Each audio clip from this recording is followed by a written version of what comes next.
Women are better at certain things than men. Women are more emotionally intelligent. Women are literally becoming celibate. It's so much better when both work on it together. It's essential. It is essential. I've heard so many of my friends say it as like, I'm done with these dating apps, meeting, swiping. Yeah. Like, we've tried every app. I think that the dating apps, they're inherently flawed. A real man will put you in your feminine energy. I agree. They will literally be like, okay, like, I know you can do that for yourself, but let me help. It's about being so confident in your own masculinity. Before, the thing was, if you're alone, you can't be happy in life. People have started realizing that you can also be happy just by yourself. Yeah, for sure. True friends will stand by you during those hard times and be your rock, and instead of just always only wanting to be there in the good stuff. Childhood friends, like, you're always going to feel like they're always going to be there, and then, you know, sometimes they are and then sometimes they're not. I've realized one thing, that trios suck. They can be really tricky. I feel even professional relationships are changing these days. There wasn't like this whole relationship building thing. I'm going to disagree. Welcome to Australia Unfiltered. Join us as we talk about the highs, lows, and everything in between of living in Australia. Every episode is a candid conversation with people living in Australia. This series is powered by Anchor Cookie Co, and we'd like to give our special thanks to Aussies Group for this amazing podcast space. So today we will be talking about relationships in Australia with the amazing Amber. Amber wears multiple hats. She is the CEO and founder of Like-Minded, the Superhost program, the Ambient Home Group, and she has her own podcast series called Girl Bosses Don't Gatekeep. Welcome to Australia Unfiltered, Amber. Thanks. It's so great to be on the podcast today. How did we first meet? Oh gosh, I don't even remember. Oh yes, I do remember actually. So I reached out to you.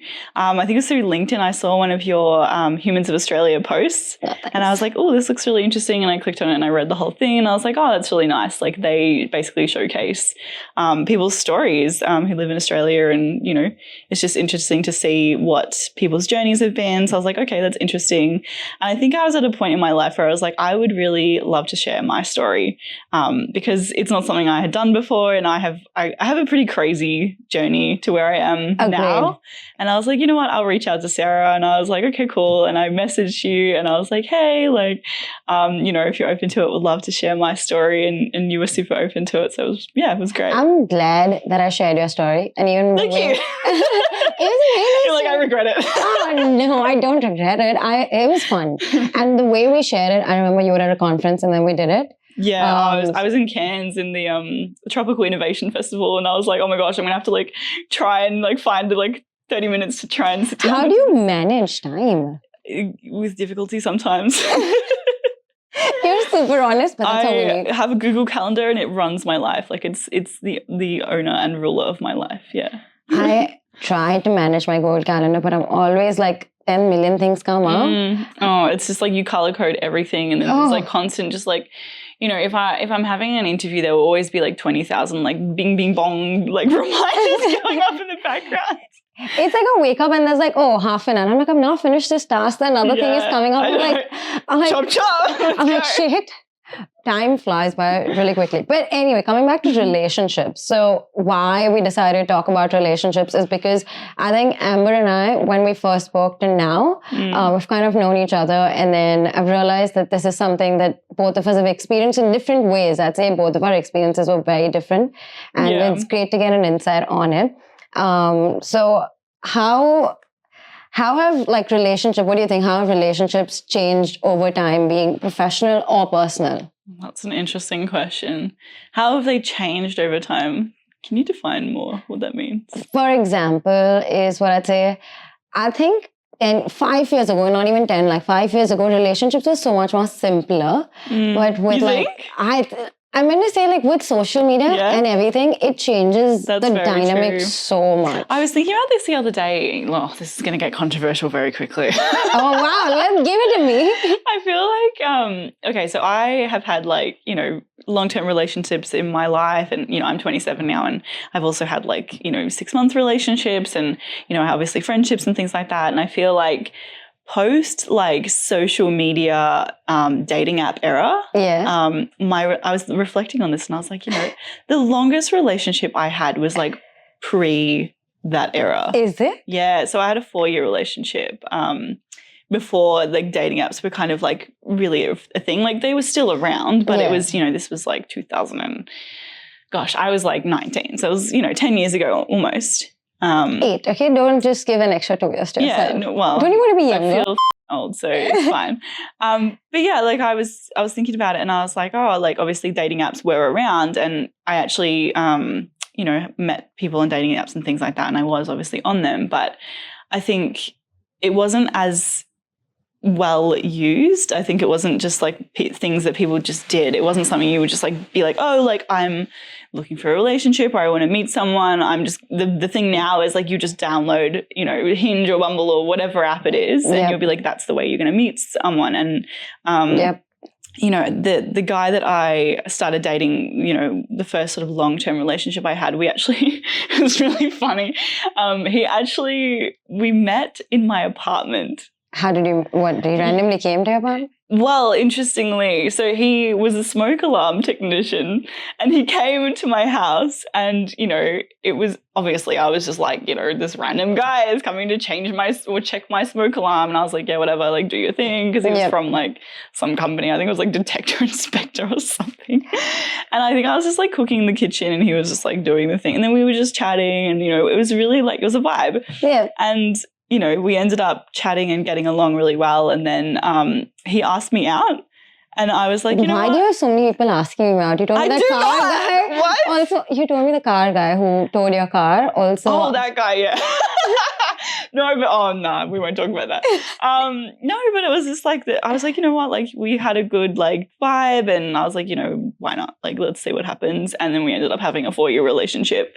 Long story short, obviously it ended, but, I feel like it was a perfect example of like, meeting someone in real life and then you actually really get to know if you can feel it. Like if you're going to be... There's a vibe, there's a connection. Yeah, exactly. Yeah. And it was really sort of, it's easy to be able to just tell straight away, okay, this person is probably going to be someone that I can get along with. Whereas on a dating app, it's quite hard to sort of, get that vibe off the bat and, then you meet and it's like, oh, he picked something and I don't even like what it is. And it's, I think why did he pick that? Like with the dating app, you have so many options. Like it's literally a buffet. That's it. And you have to choose and you taste this and you're like, I don't like it. Maybe I'll try another one. I think that is part of the problem. I mean, if we're talking relationships specifically, that is part of the problem, at least that I've been experiencing because people are spoiled for choice. And, I think as someone who... touching my mic. Someone who's, I wouldn't say I'm picky, but I know what I'm looking for. And I would say that that's kind of hard to find as a woman in business who, I have a STEM background and, I'm clearly switched on and I know what I want. And I think that can be quite tricky if guys are just like, looking for a quick fix or they're not really sort of focused on actually putting in the work and the effort because, as someone like that, you present as this person that is going to challenge them and who's going to present as like, they have to put in the effort to grow and to learn about that. Oh, that is so nice. Why would I get sometimes? Okay, I am, just before I say, make comment, I'm in a very nice relationship in the past. I know you are. Yeah. Just say, I'm very jealous. Before 5 years, and I'm very happy with the guy that I have just because I'm going to make some comments. It's my guy's perfect, everything. But I feel... maybe guys get intimidated by a strong woman. Maybe. I feel like, okay, so the other day somebody used a word to describe me and I was like, that's really interesting. I have to remember what the word was. It was like, not intimidating. What's another word for that? You know the word someone told you. Strong, ambitious. No, I need to remember it. I can look at my phone and get it. Yeah, you can. But also I've met guys who I should hook you up with some of my friends, I feel now. No? Oh God, don't hook me up. No, not that way. I'm going to say like connect you with them. No, okay. no, not hook you up that way. Like I said, like just connect you. So I remembered basically one of my friends was like, I've realized what word you remind me of. And I was kind of like not expecting it, but he was basically like, you are formidable. Oh. And I was like, is that a good thing? That's kind of like, isn't that like scary? No, I feel that's sexy. Sexy. I love that. I'll take it, it's fine. I feel women support and they understand more, like women support each other and they're like, oh my God, that is so sexy. I think it can be good and it can be both. I think formidable and intimidating, it depends the context in which you use it to describe someone. Yeah. I think if you use it in the way where it's like this person is formidable because they're impressive and they're like switched on and they know what they want and they're really confident. Yeah. Yes, I would probably be like, oh yeah, that's a good thing. Yeah. But I think a lot of guys don't view it as such. If they are intimidated by you because you know what you want, it's more of a measure of like, oh, I can't measure up to this. And they're afraid of that. I feel it's so stupid, like from guys. It's so much better that the girl knows what they want. You don't have to help them figure it out or, you just have to like push them and support them. That's it. That's what like women want. Well, I mean, I feel like it's straightforward to us because we know what we want. Yeah. Guys don't know what they assume. They're like, oh, we watched this or we saw this and these are our past experiences. All girls will be the same. And I'm like, no, bro. It's not the same. Yeah, it's a tricky one. But yeah, I think going back to the dating app thing, I think it's a lot easier to know if you're going to vibe with someone if you've met them in person, because then you can obviously ask them questions about themselves and get a real vibe of if they're like, saying the truth or if they're, being themselves, whereas I think online you can really say whatever you want. True, exactly. And so I have been on dating apps very, very briefly, and for some reason I just sucked at like making that, romantic connection with anyone. Look, I think I suck at it too and it's not because I'm bad at it. I'm sure I could probably put a little bit more effort, but I think I'm now at the point where, and I feel like a lot of people are at this point where there's like this burnout of like, oh, great, now I have to like, rehash or like go and do like the talking stage like again and again and again, because the burnout comes from a place of like, oh, like, you're just redoing that over and over again with new people because, you get to a point with someone, you're getting to know them. And instead of like working through whatever it is, like the issue or like, a miscommunication, people just go, nah, it's too hard. I'm going to go find someone else, swipe on my phone. To be honest, right now, if I broke up and I had to go find a new person, I would like literally. You'd be like, what do I do? Yeah, what do I do? I've given up. I've spent so much time with one person for so long. I'm glad you've given up. I can't. Like, it's too much effort knowing the other person, and then you need to be comfortable there. I can't. I think I'm just done with all of that. That's good. Initially, I'd say this was around like 6-7 years ago. I was on Tinder back in India, and I met this guy. Okay, I was like, okay, we were having a nice conversation, but very friendly conversation, nothing more. Now the guy's my best friend. Oh, nice. Yeah, I friend zoned him. I was like, I didn't get a vibe when I met him. I was like, but he's a nice guy. He's just like, yeah, he's okay with it. We always tell everyone that we're Tinder best friends. Oh, cute. But I actually have a friend like that too. Yeah. Sometimes you find good friends. So that is really nice. And what I feel before, like when I was using Tinder and Bumble or whatever, very briefly when I was in Australia, people just wanted to hook up. Yeah. Oh, it was don't get me so started creepy. On Australian dating culture. Like, I've obviously done a lot of traveling and, I've dated people in the US and things like that. And I just feel like the difference between, not the US specifically, but people in general in Australia, or guys more specifically, because I date guys, there's so low effort. Like to the point where it's just like, I feel like I'm the man. I'm like, can we like... Why do you feel that? Have you had an experience? Oh, absolutely. It's like because I know what I want, I'm like, I don't want to talk on this app for 25 days. Can we go and have a date, please? Like, yeah. If we're talking and we have some things in common, baseline, after a couple of days, ask me out. Yeah. What are we doing? Like, do you want a pen pal or do you want to go on a date? Like, what do you want? Like, they don't know what they want. Yeah. I just feel like I'm ending up with all of these like Instagram followers because these guys are just like, what's your Instagram or I don't use Snapchat, so I don't engage in that, but they'll follow you. Yep. and then they'll, you'll chat on Instagram or whatever, and then they just will never ask you out. So it's just like you're collecting these Instagram followers, and I mean it's a great sales funnel. Yeah, because it's you should sell like-minded on Tinder or Bumble. to my You're like, hey, you should download this. We'll meet on an app. We'll meet on an event that we match on like-minded. Yeah, it would be better. Maybe we'd actually meet in person. Yeah. Probably. Yeah. So I just feel like, that there is this low effort culture of, it's almost like they don't know how. Like why are we talking for 25 days? What is the reason for this? I'm so glad I'm in a relationship. Oh, you don't want to deal with this stuff, dude. Yeah. Like, not only that, it's like, okay, I'm at the point where I'm like, I literally have it in my Hinge profile where it's like, like I don't want to talk for 25 days. Let's hang out. Like, ask me for my number and we'll give me a call. And if we vibe, like ask me out. I'm being very direct at this point because I'm like, I don't want to be wasting my time. That is so good. I don't want to waste my time. Don't waste my time. Do people actually reach out and ask for your number? A lot of people ask for my number, and most of the time I'm like, no. But, the ones that I like the look of, or I feel like we have things in common, I'll give them my number. And, we've had a few sort of phone calls with different people, and, maybe sort of 50% of the time it's like, okay, this person seems interesting and not a psycho.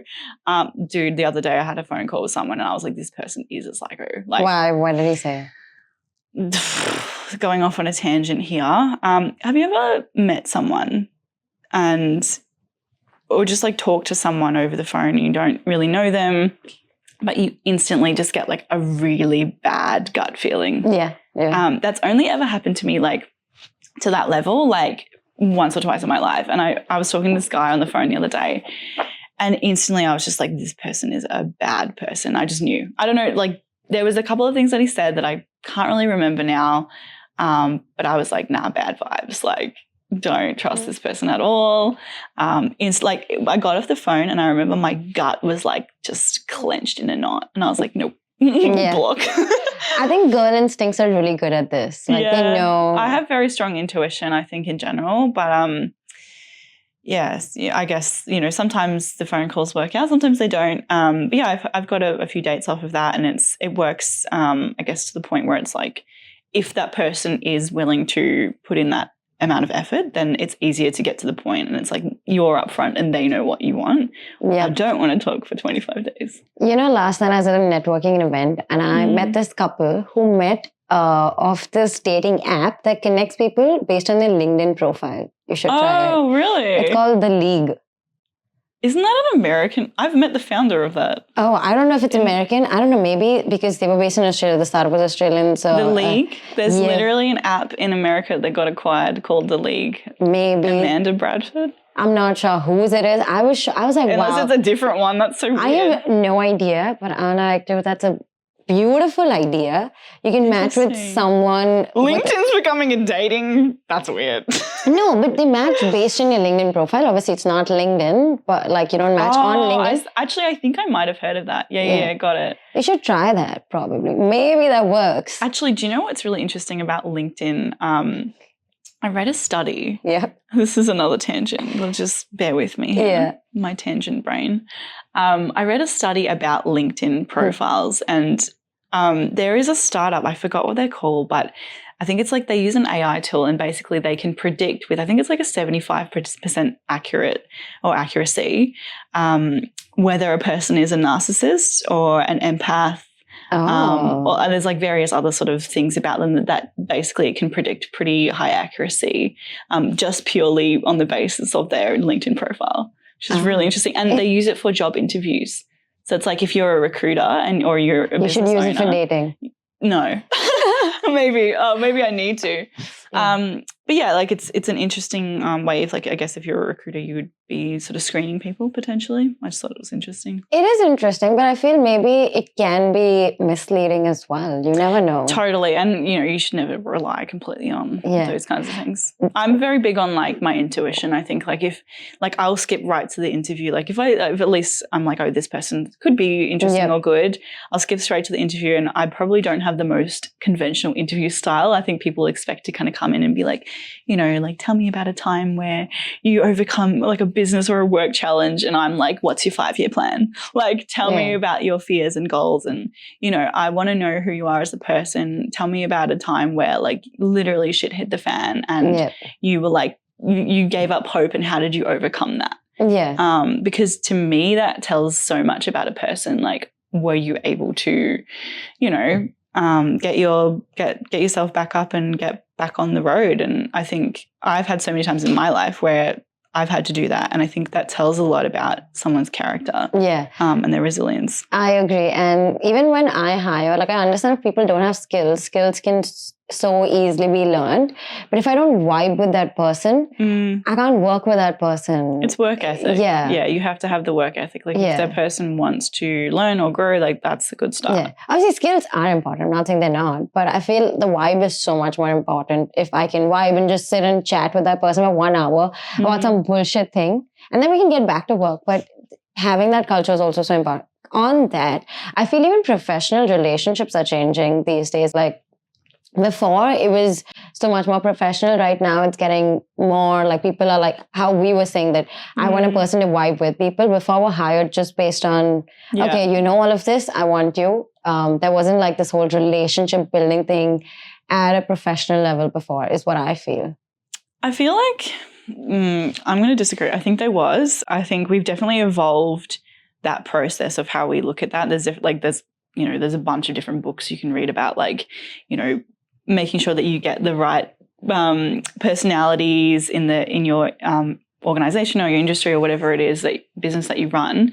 And I think a lot of people underestimate like what personalities are going to gel well with yourself or your team. Yep. You should be. I think people make the mistake of hiring people with really similar personalities or really similar skill sets to themselves, because those are the people that they tend to get along with really well, because it's like, we're the same, which is great. But I think it's also important to look at like, how is this person different to me? And are they going to be able to, like, in specific circumstances, are they going to be able to like confidently oppose my opinion and present that as evidence and be like, this is why, this is my skill set. I'm opposing your opinion and I think that we should do it this way, and challenge you to think differently, because that's the whole point. You don't want all these yes people around you being like, oh yeah, like we'll just like do whatever you want, because then you're never going to be challenged to think like slightly outside of the box or a bit differently. True. When I meant by like personality match or like this, skills are also important 100%, but personality match is what you said, like the cultural thought or the way our ambition is, that is very important. Like they feel it and they understand it. Yeah. Obviously, they might not like the same music as me. They might not eat the same food as me.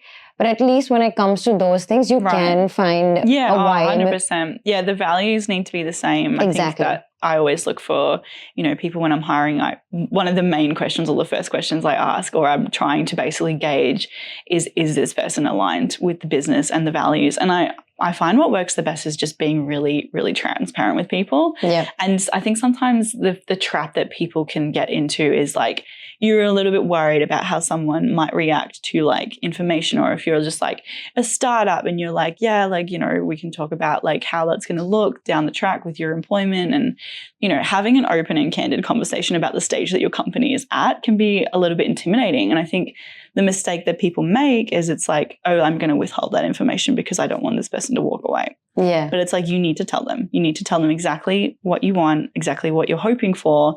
And if they vibe with that, then they vibe with that. If they don't, then they leave, and you find someone that is a vibe with that. Yeah, true. So I think, I'm always trying to gauge if that person is aligned with the values that I have and with the company values as well. Yeah, I think that makes so much sense. And if they're fine with, the plan and they're on board and they align with it, then that is a match. Right. It's fine if there is 1-2 things wrong about them, but if they align with the main factor, which is the business, and if they're focused, I think values matter a lot. But anyway, getting back to relationships. Yeah. Well, we've done a full span now. We've done like the dating side, we've done the business side. What about the friends? what about also in friendship is what I've realized. Since I have been in a relationship, it's so much easier for me to make friends, because whenever I wasn't in a relationship, or guys that don't know that I'm in a relationship, first thing they want to hit on me. Yeah. But the minute that they get to know that I'm in a relationship, they're like, oh, then they look, oh, she's a normal girl. Let's just be friends with her. I have faced that. Like, Interesting. As in, they know they can't hit on me, or, you know, there's no future prospect. You opened a can of worms. Let's talk about controversial again, Yeah. of course. This wasn't recent, but a while ago, I was at a bar with one of my friends, and there was a group of guys, and they were pretty intoxicated. They were having a few drinks, and we all were. I would say I was probably more on the sober side. I was still kind of like having a few drinks, getting there. But I don't remember how the conversation topic came up, but we got onto the topic of being friends with women. Yeah. Like guys being friends with women. I think somebody asked, like, do you feel like women and men can ever be just friends? And one of the guys piped up and he was like, nah, like, no, like women are, it can only ever be sexual with a woman. And I was like, well, interesting. Why do you think that? Because, I have male friends. And they're like, oh, well, you can be friends with them, but they'll never want to be friends with you. They will always want to have something more.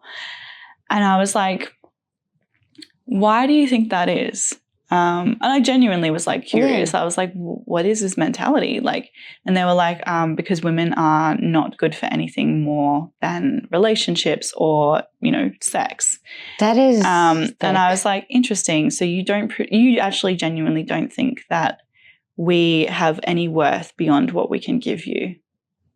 That is sick. That's a sick mindset. And the whole of his group agreed with him. There was like 5 other guys. But can I tell you, most guys, like, they understand that this guy, what their intention is or what they're trying to do. And maybe that is a mindset that guys have, because that's how I feel.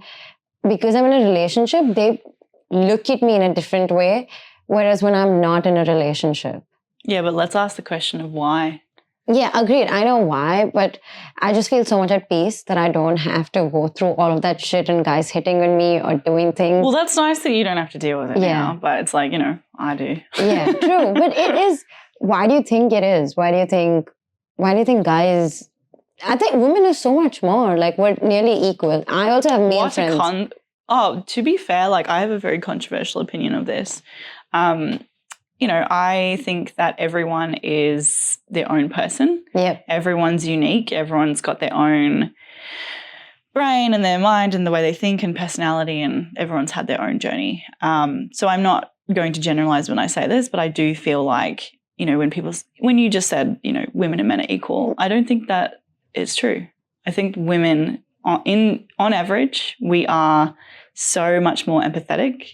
True. We are emotionally intelligent. A lot of us just, inherently know or understand things that a lot of guys just, I feel like, don't understand. 100%. And I'm not saying we're better or anything like that, but I feel like, there is this inherent push for women trying to be equal. And it's like, we're not even. So I don't think women are trying to be equal. So there's this really famous Bollywood plus Hollywood actress, Priyanka Chopra Jonas, if you've heard of her. Nick Jonas's wife. Right. Yeah. So she said equality doesn't. Nick Jonas's wife? That's so bad.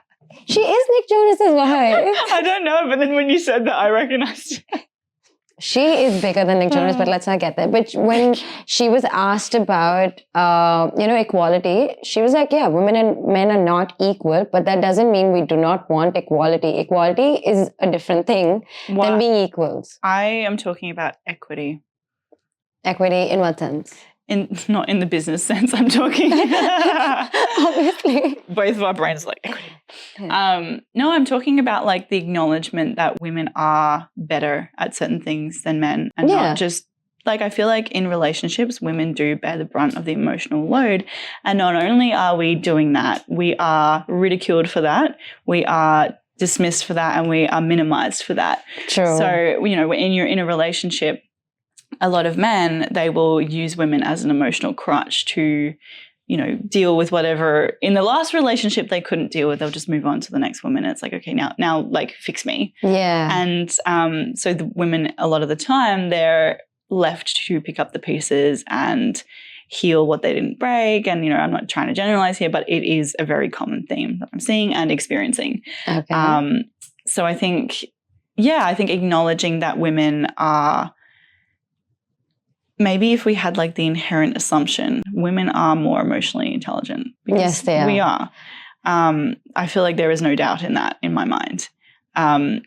But there is no acknowledgement of that in relationships or even in general. So I think there is this like, you'll get into a relationship with a guy and it'll just be like,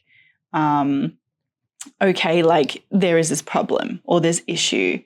How do we fix this? And a lot of the time, the emotional workload falls on the woman to not only bring that up, but then to be like, okay, how do we fix this? Because if that doesn't happen, if that doesn't get brought up, a lot of the time it just doesn't get addressed or fixed. Because a lot of the time the guys will just be like, oh, like that's annoying that we have to talk about that. Why are you making this into a big deal? Why are you causing problems? Why are you always trying to fight with me? And it's like, no, I'm not trying to fight with you. If we don't fix this, that's it. Like it's going to build up and there's going to be other issues because we don't talk about it. And the fact that you're fighting about fixing that problem, it's like, they're just not emotionally aware enough to even see past that moment. Yep. It's like, think bigger. Yep. Like, can you please think bigger than that? Like, think to the future. What's going to happen in 5 years' time if we do not address problems as we go? Yep. We're going to have a fucking big problem. Yeah, as you're talking, I'm just thinking, wow, Kush is such a green flag. He's such a communicator. Yeah, he's such a communicator, and he'll talk about the fight. He does get emotional as well. He's sensitive, and if I say something, he'll be like, Sara, let's talk about it. And if I get angry, he'll be the calm one. And then after 10 minutes, I'll be calm, and then he'll be like, Sara, that was wrong. You're like, am I the problem? I think I am. But he's the calm one, and he'll be like, Sara, I don't think how you said it was right. And I'm like, yeah, you're true. I didn't realize in the moment, and that helps me grow as a person. Like, and he communicates. Yeah, no, he tells me what's the issue is, and I'm like, okay, fine. I think that's a very rare example, and he's a keeper. He is a keeper. Don't let it go. I'm not. I'm getting married to him in Jan. Yeah, that's my opinions on that. Yeah, true. I get it. And when you're saying all of this, that's what I feel. When I'm not in relationships like this, as I mentioned earlier, that's why I feel the difference, and that's why I'm able to make friends. I can understand that. Look, I've been through that. I've been where those people are, and it's because sometimes you just don't know anything else, and it's like it gets really, really annoying. Then how did you get to know the other side? What was your thing? I think it's really hard. Like, you just get to a point where you're like, why am I dealing with this? Like, and yeah, I guess I'm still figuring it out because I'm at a point where I'm like, I look, this is so common and it's becoming more and more prevalent with women. Like, women are literally becoming celibate and joining the 4B movement because they're like, I don't want to deal with this stuff. And, if they can't, find a man who meets that bare minimum standard, it's like, the only option is to be single. Yeah. And that is what I'm doing at the moment until I meet someone who is, going to be, I guess, like emotionally intelligent enough to work on stuff with me and not make me feel like, there's always problems and I'm creating problems. And it's like, no, I'm actually like trying to fix the issues that are happening within the relationship. It's so much better when both work on it together. It's essential. It is essential. Yeah. So I think it's, I guess we're just seeing this a lot more where people are just like, we don't want to deal, and they're just kind of, this is a complete pullback of like, effort, I think. And that's, I guess, what I was talking about with the burnout of like dating and being on apps and things like that. Because, you just get so burnt over and over again. You're just like, oh my God, I can't be bothered to do another talking stage. I've heard so many of my friends say it as like, I'm also your age, I'm 26. But so many of my friends who are at this age, they're like, I'm done with these dating apps, meeting, swiping. Yeah. They're like, we've tried every app. I'm actually I think that the dating apps, they're inherently flawed, I would say, I think that. But I'm starting to think that it's not just the dating apps. I definitely think it's a cultural thing going on here. I think there is this like, I don't know, there needs to be a shift somewhere and I don't know how to fix it. What shift? What do you mean by that? What shift are you talking about? There is just like this, like there's this preformed expectation now where men will not make the effort. Like it's been a long time since I've met a guy who's like a gentleman, truly. And I'm like, is chivalry dead? And I think as an independent woman, I think what guys don't get, some guys don't get, is just because I'm independent and I know what I want and I'm strong and I don't take shit, doesn't mean I'm like this masculine, like, I think the point is like a real man will put you in your feminine energy. I agree. They will literally be like, okay, like I know you can do that for yourself, but let me help. Yeah. Let me take that off of your plate. Yeah. Because I know you've got so much on. And it's about the way that you say things, I think, as well. It's like, it's not about forcing or being like, no, I'm the man and I have to do that, or being like, having that energy. It's about being so, confident in your own masculinity that you can be emotional and you can share those feelings and thoughts and be really vulnerable and sensitive. And I think, I just wish guys would realize that, that is what most independent women want. Yeah, because true. The more you make that person feel comfortable that they can be emotionally vulnerable with you, you will put them in their feminine energy. Yes, and true. Then that opens you up to be like, oh, like, yes, I'm independent. Yes, I can do everything by myself. And I always have done that because that's just the way I am. But now I have this person standing in front of me that is offering to help me with things and, just to do little acts of kindness or say nice things. And it's not about compliments. Like I'm not a compliments person. It's about emotional intimacy. Yeah. How are you going to make that person feel safe? And how are you going to love them in the way that they need to be loved? Yeah.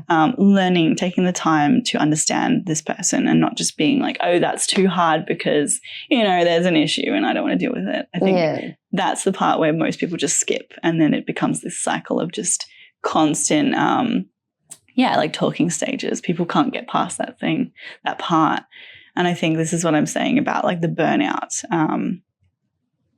I'm thinking like how do we fix that part? I think that part will fix over time. Do you think so? What? Not completely, but what I meant to say is it's not going to fix itself, is it? Yeah, it's not going to fix itself and it won't fix like tomorrow. It's going to take years. What I meant to say is what the case was of the scenario of dating or marriage or any of these relationships, let's just say relationships, 10 years before to now, there's a huge difference. Oh, it's insane. Like, there's, and I'm not hating on anyone who wants to do this, but like there's so many people who do like open relationships and polyamory and stuff these days. And I'm like, I can't get around that. I'm very much like a one person. Yeah. I definitely would get way too jealous and not jealous or possessive person, but I think it's just so much less complicated. And there's too many feelings when you really do care about someone, I think. Yeah, true. I don't understand it because I'm not polyamorous or I'm not all of those. And I know a few of my friends who are, so I don't want to comment on it. Is what I'd say. You can comment. Like everyone's allowed to do whatever they want. I respect it if they know what they are and if they can manage it and if they can have relationships with it. It's just not for me. Yeah, probably. It's not just for me as well. Yeah. It's whoever wants to do it can do it, but it's not for me. But yeah, I think that the change, from now and like, I guess from when our parents were dating, is like that was the cultural norm back then, and now it's shifted to not necessarily the cultural norm now. And I think, I'm interested to see what will happen in our generation in particular, because now we're all, millennials, Gen Zers, or people in the middle. We're kind of, moving from, our mid-20s to late 20s where people start, going into more serious relationships, or that was at least the standard or the norm.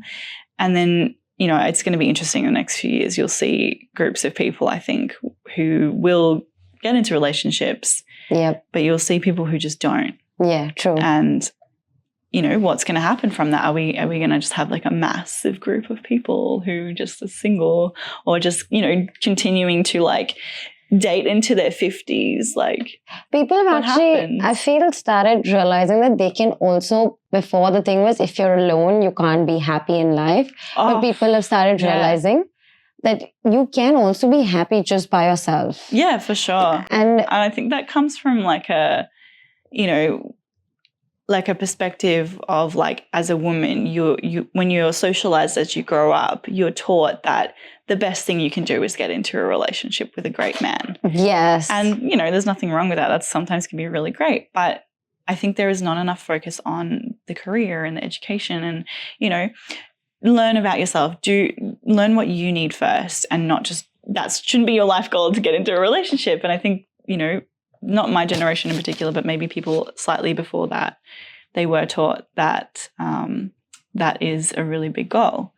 And I think that leaves room for a lot of problems. So because I come from a different cultural background, Indian background, so marriage is a very big thing. And it was a thing. Like my dad, when I came here, he was like, by 24, you should, find someone, or you should not get married, but at least find someone. He's like, it takes 2-3 years. So there's a concept of arranged marriage in India, but it takes 2-3 years, and I wouldn't do arranged marriage. But arranged marriage works very differently. It's not like the olden times and everything. You meet with a guy and all of it. So he did tell me, but he was also the one who sent me to study. So he never, I did not want to come to Australia to study or do anything. I didn't want to study. But he's like, no, you should go study. You should go study. He's like, I never got the opportunity. So I think what is happening is, right now, women are playing multiple hats, which before they did not get the hat to play of it, like, get to study or to get educated, which is an important hat. But the other hats of being in a relationship, or being a housewife, or being a mother, or being a daughter, then 10 million other hats that they play, they have also remained. But additional hats have also come. So I feel expectations of the society are changing. Contrary to that, it's good. It is good, but contrary to that, even expectations of men are changing. Like, before it was like women used to do the work at home, but now expectation is that the man should also do it. Before getting there. Yeah, it is getting there. Before, the expectation was women might not contribute towards the money, towards the household, but now the expectation is changing. We just have to do everything now. Yeah, exactly. So we play a lot of hats, but I feel a little bit expectations toward what the man's roles are, that is also changing. You know what I was thinking the other day? When do you get time to think? You work so much. I think all the time. It's exhausting. I was just thinking like about, gender roles and how they've changed over time, and how women have like, fought for just like basic rights and stuff. And I was thinking the other day, like how many like literal Einsteins have been missed, or just like overlooked, or not given the opportunity because they grew up not having access to education, or not being able to learn in the ways that I have had the opportunity to do so. Like how many people have just been like, raising 5 kids and, scrubbing dishes until the day that they died. Yeah. But like internally being so smart. I can't remember. Maybe I'm wrong. Maybe it was Einstein's wife, or it was one of these big scientists. It was Einstein's wife who was really smart or someone, but then the man got credited. Oh, it's like most of them. Yeah, it's Marie Curie. Yes. I can't remember what Einstein. I can't remember, so that's why I don't want to say names, because I'm not sure about the facts and things. I think it was Marie Curie. Like I actually don't even know her husband's name. I forgot, but yes, I think they actually. I could be wrong here, but they basically agreed to let him take the credit for it, or publish the work, because he would actually get the recognition, and their work would actually be recognized rather than dismissed because she submitted it. Yeah. At that time, it was glorified that, her husband let her work and be a part of it.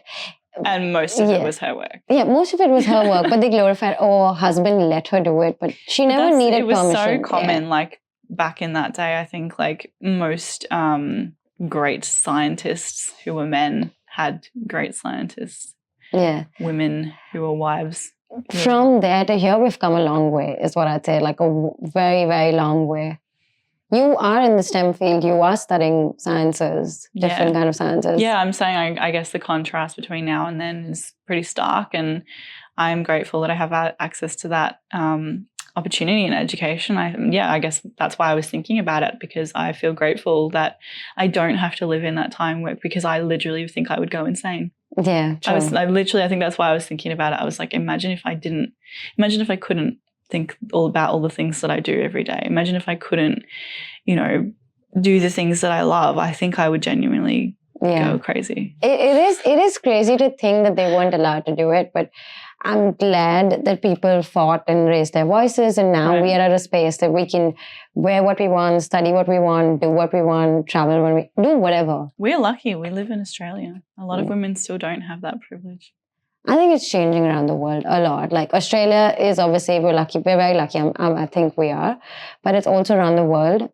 It is changing. Yeah. I mean, there are certain countries I would love to see that more in. But yeah, we're very lucky where we live. Yeah, I agree. Australia gives you... One thing that I love about Australia is, I feel this personally, and especially as an immigrant, that people don't judge as much when you're walking on the street or anything. Like, people might look down. I've had those. That's a different scenario. But people will not judge by your size, your gender, your hair color, or what you're wearing. And that is what I really like. Like, you can be you and walk on the streets. Or do you have other thoughts? I would love to agree with you, but I don't. What? You don't agree to me? Why? I just don't. I don't agree with that. I mean, I think I can't say like what your other experiences were, so I can't compare for like other countries that you've been to. But I think, yeah, I mean, a lot of people are quite judgmental, I think. It depends, of course, who you meet. Yeah. I would say that I always try to reserve judgment of people because, I think we've talked about this. I know. That's why I was smiling internally. I think we shouldn't talk about that. Yeah, I think I always try and give people the benefit of the doubt. I am a big believer in intuition, though. I think, I will usually make my judgments pretty heavily based on intuition these days. Like, there are obviously questions I'll try and get answered. On first glance, I try not to judge people because what can that tell you about someone? You can make assumptions about people. Yeah. And that's really it. Yeah. But once you start talking to someone, like, how does that person make you feel? Like, I think that's the important part. There's this really famous comedian, but he's also like kind of, not a philosopher, but the way he talks is kind of like a philosopher, Indian. He's Indian based. And he said, whatever you say, people will judge a book by its cover. Right. And then someone... It's human nature. Yeah, it is human nature. Then the other person, the host, said that, no, these days it has changed. No one judges you by people don't judge. He's like, no, people don't judge by the cover when you have made something of yourself. Then the cover doesn't matter. Once you're famous or you're known, you don't care, but everyone will judge a book by its cover, whatever it may be. Well, they are still judging you. They're inherently judging the fact that you are of worth to them. Yeah, true. 100%. That's what he said. He's such, I love him. He's such a smart person. Just saying it's Zakir Khan, but whatever. Anyway, let's get back to it. I wanted to ask you, how to deal with toxic relationships, be it work or not, or personal. I'll say, like, I've had work-related toxic relationships, where one is, I've had two workplaces where it was. One was, this was a manager who used to micromanage, really annoying. And I had to, like, even though I'm not required in the office, I was supposed to go in the office. And it was just micromanagement. And the whole workplace was toxic because each person at the lunch break that I used to speak to, like, oh my God, I hate working at this place. It sucks, blah, blah, blah. Yeah. But they're working for 10 years at that same place. And I'm like, these people are bitching about this place. It's so toxic. Every person I've spoken out there is bitching about the place. I would hate to be like a change management psychologist going in there being like, how can I fix this workplace? Oh my God. I couldn't, like, it was so bad for me. Even if I wanted to like that place, I didn't know how to like it. Well, they made it pretty hard for you, I would say. Yeah, they did. That sounds like a really toxic workplace culture. It was such a toxic workplace culture. It would be culture. almost impossible to turn that around, I think, at that point. Yeah, it was. That's why I quit that job, but whatever. Yeah. But before this place, the place that I worked, It was a beautiful work culture. So good, so nice. And they just cared about you as a person.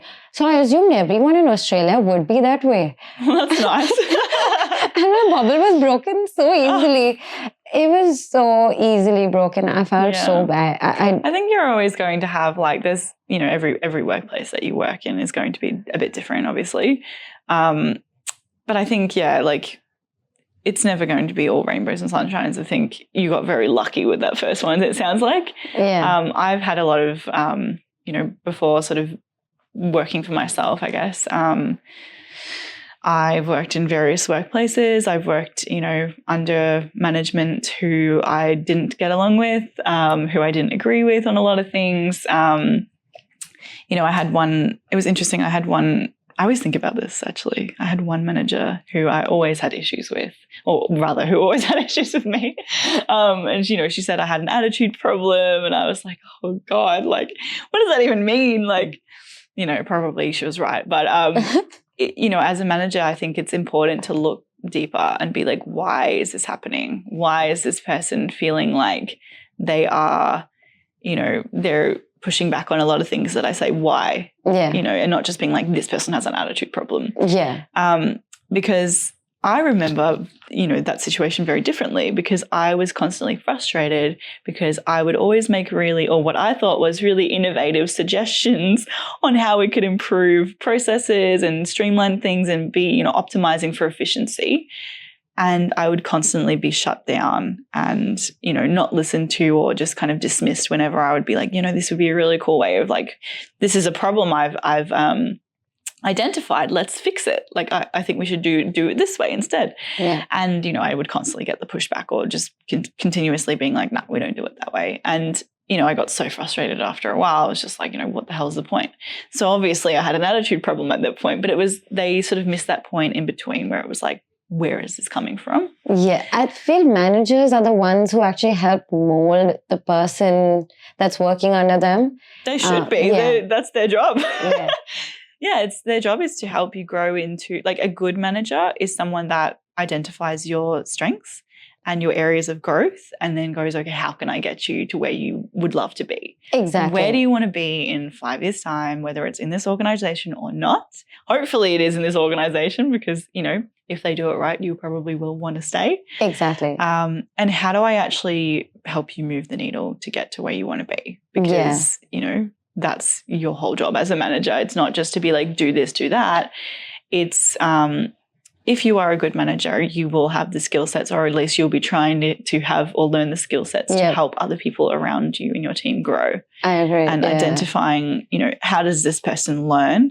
Not only how they learn, but how are they going to, how do they show up when problems arise, and how can we work through things in the way that they need to, and not just be like, no, this is the way we do things around here. Oh my God, I've had that. This is how we're going to do it regardless of whether that works for you or not. Like, yeah, true. I've had that kind of an experience where one of my job roles, I was supposed to do, they're like, oh yeah, you can do whatever you want. But they're like, do this. And I'm like, yeah. After one point, I just stopped thinking. Right, and you don't want that as a manager. Like, that's the last thing I was like, it doesn't make sense because I was shut down like how you were. I was just shut down and I was like, and then I was like, I self-doubting myself. I'm like, F it. I don't want to use my brains here. I'm just going to work and just finish it off. It just sucked. The best thing you can do as a manager or as like, a business owner is invest in your people.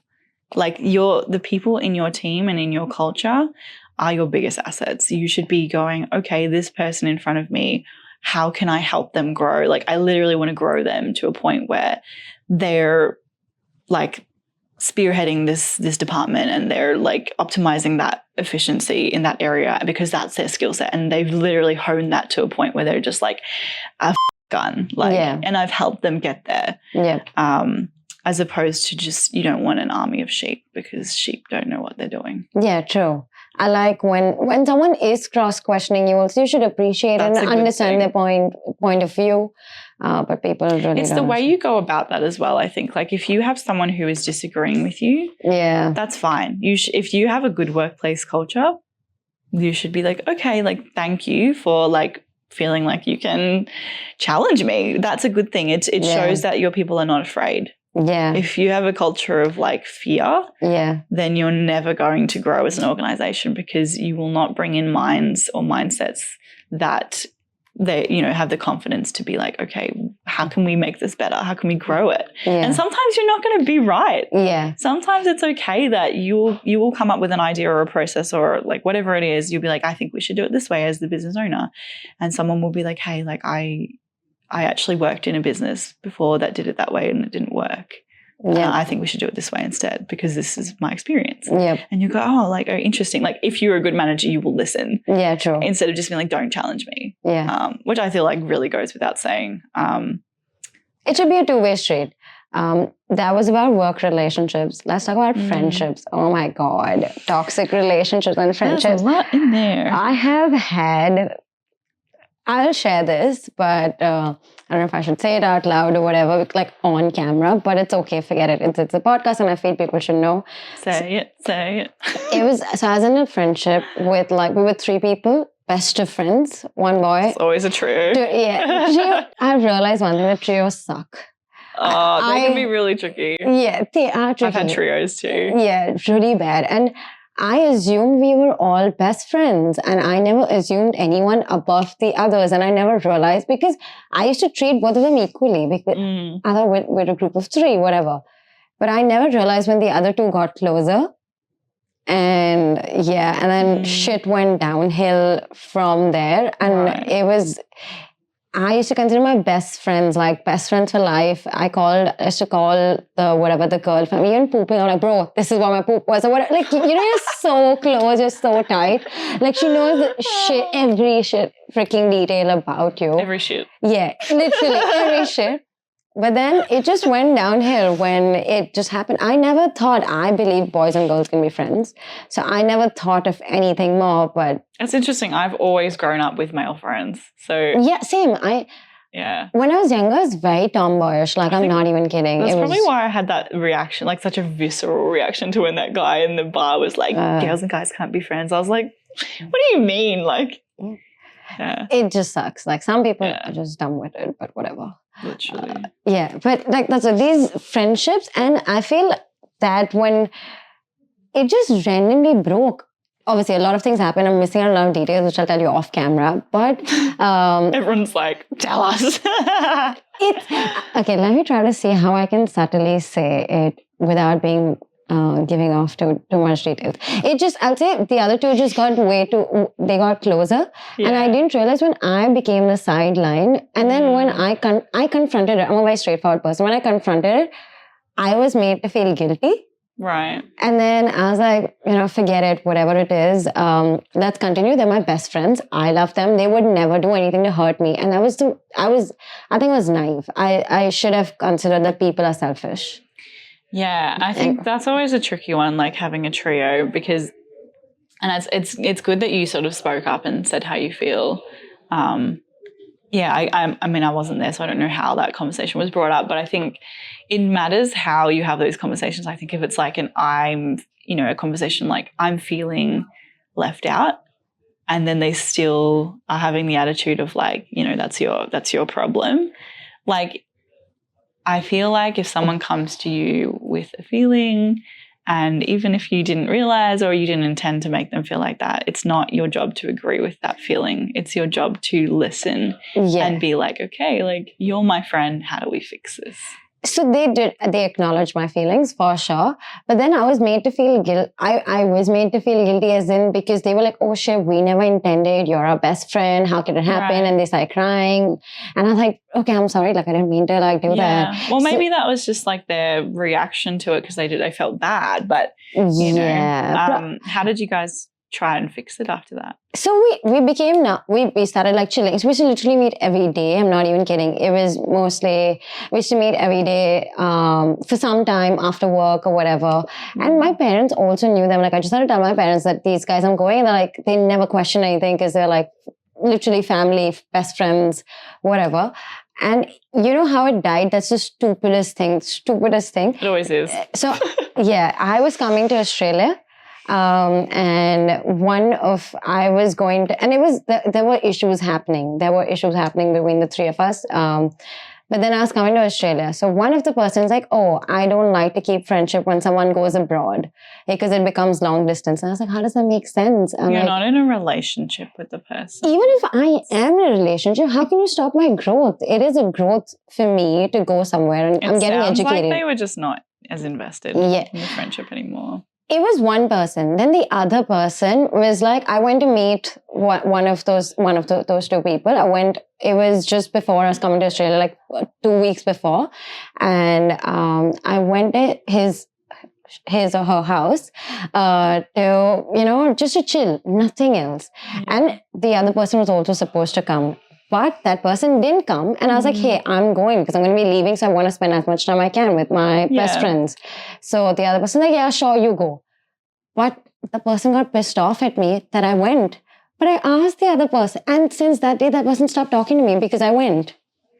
And that person was my best friend. It sounds like the trash took itself out though. It did, but you know what I realized? Why would you be mad at someone for that? There was a lot of back you shouldn't be competing with people. Agreed, but I'd say when I was around 20 or 19 at that point of 20, so those were my best of friends and it was my life. It's a canon event. Yeah, it is a canon event. And I felt it was worse than a breakup that I've had in a relationship. Friend breakups suck, It sucks. And we were best friends for we were best friends for 5 years nearly. I feel you. And it was shit. Like, people were envious of us. I'm not kidding. I know, dude. It sounds like very similar to a trio friendship that I had growing up. How did yours break? The friendship? This gets a little deep. Oh, okay. Is this the vibe you want? Yeah, whatever. It's fine. If you're fine to share. Yeah, I'm fine. I'm an open book. Okay, so pretty similar to what it sounds like with you guys. But yeah, we were friends literally since Was it, what, 3 girls? It was me and 2 guys. Oh. One of them I had a really big crush on for ages. And then the other guy was gay. And I think they were, we were great friends. I think I had a crush on that guy for ages and then we were friends again. And then, obviously it's just that is also a canon event, I'm pretty sure. Yeah. Just being in love with your best friend. Oh my God. Yeah. Okay, to give you context, there was, I was also in love with one of the best friends. Actually, both the girls were. So that's where the whole... Oh, shit. That never helps. No. Yeah, so that's where the whole fuck up started. Damn. It's always men. Yeah. They always get in the way. Oh my God. God damn. All right. Well, basically it was a group of 3 of us. We were friends since year 7 and, all throughout high school, we were literally that group. We would always mess around in class. Everyone would kind of look side-eye us and they were jealous. They would, Love that. Because we were just the most hilarious friends and, we all just got along so well all the time. And, eventually it became a bigger group, but it was always sort of us 3. And I guess high school was interesting for me in general. I dropped out. When did I dropped out at the middle or the start-ish of year 11. So I was 16, very young. But I think that started, I guess that's kind of when it became a little bit rocky and disjointed because obviously we would see each other every day at school and then I was no longer there every day. So, they would hang out and, it was fine. It was never a competition of that. I never really felt left out or anything like that too much. Obviously I was a bit sad because I couldn't spend time with them as much anymore. But I think, we would still hang out and 1 or 2 of them would come over and visit or we would go and do stuff. So it was always good. But obviously I went into the adult world a lot earlier on than some of my peers or all of them even. Yeah. I remember one of my best friends saying to me at one point that he was jealous of me because I had a real job. And I was earning money and he was I'm so broke and I just want to be able to buy things and I'm at uni and it just sucks. And I'm I can see how it would look like that from the outside, but it sucks. It's hard. Yeah. I was thrown in the deep end to being an adult at 16. And I moved out when I was 17 and had my own apartment at 17 and was doing all these adult things that a lot of people don't deal with, straight off the bat, straight in the deep end. you know, like Australian culture is very like that. It's like you stay at home until you're like 25, 26, 27, even into their 30s. A lot of people are. And no hate to people that do that, but I tend to not get along so well with those people because I can't relate to that. I'm very independent. I've always had to be that way, and that's the reason why.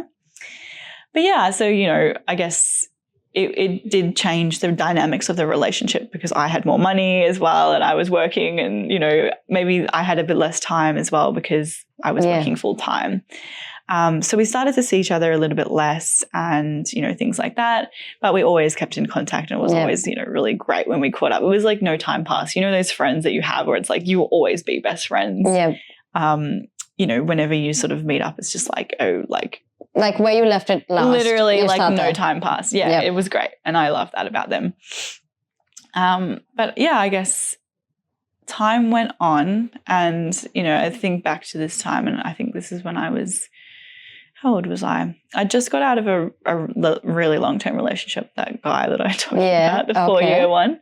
And I was obviously going through it.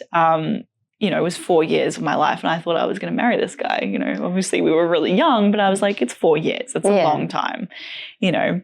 So it was difficult. I probably was in a headspace that was not easy to deal with.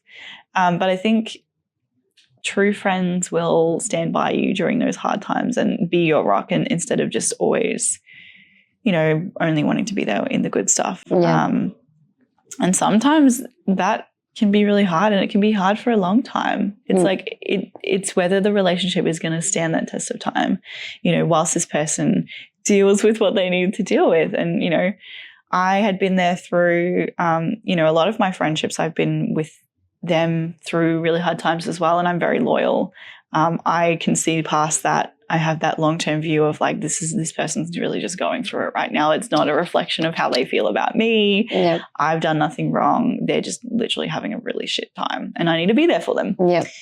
So I guess, you know, I had that expectation and that hope, you know, when I was going through that they would be there for me, and, you know, they were to a certain extent, but then I guess I started to feel like they were getting kind of frustrated with my mood, and, you know, obviously I was really just having a shit time, and I probably wasn't that nice to be around. So at the same time, I get it, but I wish, you know, and we were young, obviously, so I had hoped for a little more patience, I think, because I tend to be that person that's very patient with people, and I'm like, this is nothing to do with me right now. This is everything to do with this person, and I just need to be there for them. I just need to put up with it, you know. And I think in friendships, a lot of friendships lack that these days, that resilience to endure. I'm not saying that sit there and take abuse, because that's not the same thing. What I'm saying is, like, if the situation is not about you, and this person is really going through a hard time, having that resilience and endurance in the friendship to be like, I'm going to be there for you, like, through this time. If it takes you a few weeks, if it takes you 6 months, I will be there at the end of the tunnel with you. And I think those friends are hard to find. I agree. Obviously, I've grown up and I've realized that, but I think at the time I was naive in my view, and I was like, everyone thinks the same way as me. Like, everyone's that friend, and it's like, no, bro. God. No, I was the same, like literally the same. I thought friendship is simple, but it's so much more. It's very complicated. Oh my God, it has so many layers. Nice if it was like that simple. It's just not. But yeah, so long story short, I went through that breakup, and, you know, I think we'll fast forward. Obviously, that was a tricky time in my life, and we probably grew apart a little bit. We would see each other sort of every few months at that point. And then a really, really hard thing happened in my life. I experienced domestic violence at home, and I was homeless as a result. And so I was couch surfing around, and I was literally just like, what the fuck is happening in my life right now? Like, how did I get here? And I think no one ever expects themselves to be in that circumstance. Like, you never think that you'll ever be sitting there, like, on a friend's couch with nowhere else to go, with your clothes and everything that you own in your car. And you're sitting there and you're like, how do I get myself out of this situation? Like, what the hell? And I think everyone hopes in those situations or when shit hits the fan that the people around you that have always been there will continue to be there. But I can say from experience, it's just not the case. No? Well, you hope that it will be, but the saying where it's like you when you go through hard times, you always will find out who your real friends are. Yep. It's really sad to say, but sometimes you find out that you have no real friends. No, I get it. It sucks. Friendship sucks. And when friends do that, it's just... Yeah. I basically, I messaged my friends and I told them the situation and I was like, I think I was like, can I crash at your place, for a little while until I get back on my feet. Like this horrible thing has happened. I've literally just been discharged from the hospital. Like I'm not in a great headspace. I need help, And, it's really hard to be that vulnerable with people around you because you don't want people to see that you're down. You don't want people to see that you're in a really vulnerable spot. And it's hard to put yourself out there and be like, I really need help. And for me, especially, I'm a really independent person. It was really hard for me to ask for that help. Yeah. And I think one of the friends sort of said, did you provoke that situation on yourself? And I was like in disbelief that was even a question because obviously it was not my fault. Yeah. Sorry, I know it wasn't your fault, but even if it was your fault, that is not fine. Like I'm not saying it was your fault. Yeah. But even if 0.1% it was your fault, like let's say the situation changed. Never. Yeah, but that is not fine. Yeah. And look, obviously a very specific circumstance, but they kind of just asked that question and I was like, dumbfounded that was their first reaction and not like, are you okay? Can I do anything to help you? Just in general. And then the other friend of mine who I kind of asked for help was, I expected more. I think they were like, no, you can't stay. You know how my mum is or something like that. And then there was no sort of follow up. That was just it. And I was like, yeah. That sucks. Like when friends leave you at such a difficult time. Yeah. And I think the hardest part for me, I think the hardest part in general and for me was you manage your expectations because you, if you have this belief or this mindset of loyalty, and I'm such a loyal person that I would literally go to the end of the earth for the people I'm friends with or that I care about. In that situation, you're sitting there and you're like, damn, I think it sucks to be in this position, but my friends will be there for me. Yeah. And to have that not be the case when you're sitting on the other side, you're like, oh, I would literally stay up all night to make sure this person is fine. It doesn't matter what it is. Yeah. True. And I think that was a real sort of I guess a point for me where I was just why is there such a disparity here in the way that this has been approached? And I get it. It's not a typical circumstance that most people have to deal with. And I think, it's really tricky. Yeah. It's a really tricky one. I completely agree. I think the trio concept sucks. Yes. Yeah, it completely sucks. For me, what happened is, I don't know, because yours was really difficult and hard. Mine's the next level. Yeah, it is. Oh, shit. I feel like mine was shit compared to yours. But it is. We're not comparing. Yeah, we're not comparing. But I felt when that happened, it really affected me when I started making new friends or when I look at best friends. It left a trauma kind of in my brain. For me, at least for a while, it was very traumatic. I'm very good at making friends and I love making friends and I have so many friends. But when it came to being that best friend part with people, I'm scared. I'm scared till date is what I'd say.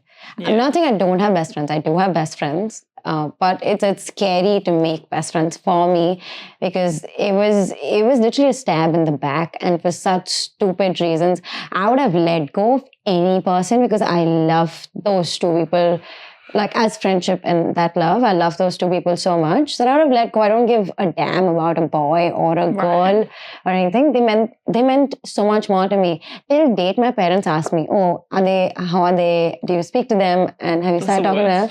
And I'm like, "No." And they ask me what happened. I think now they might get to know what happened. Yeah. But it just sucks that it happened. And those are the last two people. It's like, if I jump off the cliff, I know they'll jump off with me. They'll jump off with me was that kind of a feeling. Or they'll just like come down to save me. Yeah. Or like how you had friends that you felt like they were going to save you. But like I said, I think it's a canon event. Like your childhood friends, like you're always going to feel like they're always going to be there. And then, sometimes they are and sometimes they're not. I know. But did it have an effect on you?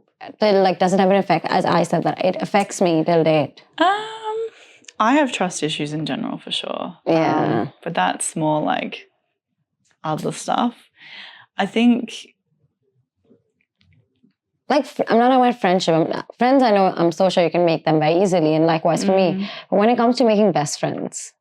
Best friends? It's probably been a while since I've had a best friend, to be fair. True, I agree. I feel the same. I think it was my last best friend. Yeah, I don't know, the concept of a best friend is interesting because, it's just that one person that you always talk to and you always go to first. I do have a best friend. He's actually a guy. He is the guy that I met on Hinge, actually. We became friends. But yeah, like, he's probably the person that I would say is like, or as close to as a best friend that I have. It's been a long time since I've had like a girl best friend. I'm not really sure why that is, or just haven't met a person that, is like in that area, I guess. Yeah, true. Not that I wouldn't want one. It is. I also feel it's more difficult to make friends these days, and at the age that we are, and at the things that we're doing. People are busy. I think that's the thing as well. But it's also like, I think it does go back to what I touched on before about like the resilience factor in relationships, because in general in relationships, like, there are going to be trials and tribulations. And I think like if you can't work past them, then the relationship just ends. Yeah. And, what tends to happen is like you'll have friends for a while until something happens, and then it would just kind of, fade off, or you just stop talking. And there is definitely a culture of that, I've noticed, especially in like relationships where people mix work, where, people will be reluctant to bring up topics, that they might bring up in sort of relationships or friendships, because it's like, oh, like there's a single dynamic here. I can just talk to this person. Where if it's like you're, working with that person, or you're in a business with that person, it's so much harder to like navigate that, because you don't want to jeopardize the business relationship as well. And it's like, oh my God, like there's so many things at stake, Oh, I understand. So obviously, Kush and I partners in life, and then partners in work. I can't even imagine how tricky that must be. It is tricky, but at the same time, whenever I get to the work part of it, I tell Kush that, hey, right now I'm talking. Well, that's a really good way to do it, I think, because otherwise that, it can get convoluted and you're like, why are you telling me what to do? You're not the boss of me. Yeah. But he's a very nice listener, so I think I'm just lucky to have him. So that's I think that helps. Yeah. If I'm sometimes very like bossy, or I'm like do like this or whatever, that comes out of me, the attitude of the girl boss comes out of me. The assertiveness. Yeah, the assertiveness comes out of me. So he gives me feedback. Once the whole conversation is ended and we're back into the relationship dynamic, then he gives me feedback. He's like, Sara, if you talk to someone like this, I think you can change that. And I was like, yeah, that makes so much more sense. I'm like, oh, wow. Good. Someone give me feedback. It's so nice. That's helpful. That is helpful. Anyway, is there anything else that you would like to talk about relationship? I think we've spoken about so many things. We have spoken about everything, I think, under the sun. Yeah, we have. Okay. It's probably something we've missed, but... Yeah, that's fine. Now on to the rapid fire round. Oh, God. It's fun. You did preface me with this, but I was like, what is the rapid fire round? What is she going to ask me? Stupid questions. Nothing too serious. Okay. What's your favorite city in Australia? City? Yeah. Melbourne. Of course, I live here. Everyone says that. I think I'm asking the wrong question. What's your coffee order? Soy latte, 1 sugar. What's your favorite cafe? Cafe? I don't know. I think I have a favorite cafe. I like to try new cafes. Any go-to that you would recommend? No, I don't have like one. I'm not really super big on names of things. So Okay. I probably don't have one that I would like name. Okay, fine.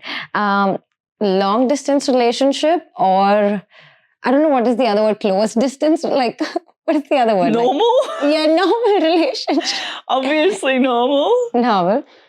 Relationship for money or for love? For love. For love, not money. Oh, If even if the guy's poor. I have money. Okay, true. What if you don't have money? I don't care. Oh, nice. And that's it. For me, it's more about like the ambition.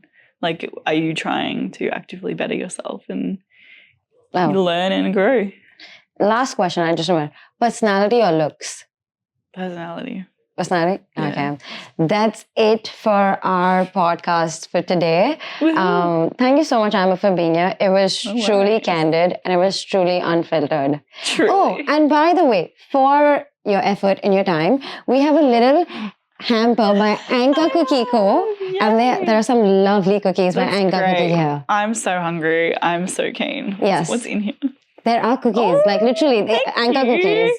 They are lovely, they're gooey, and they're amazing. But anyway, thank you so much, Amber, for being here today. Yeah, thanks for having me.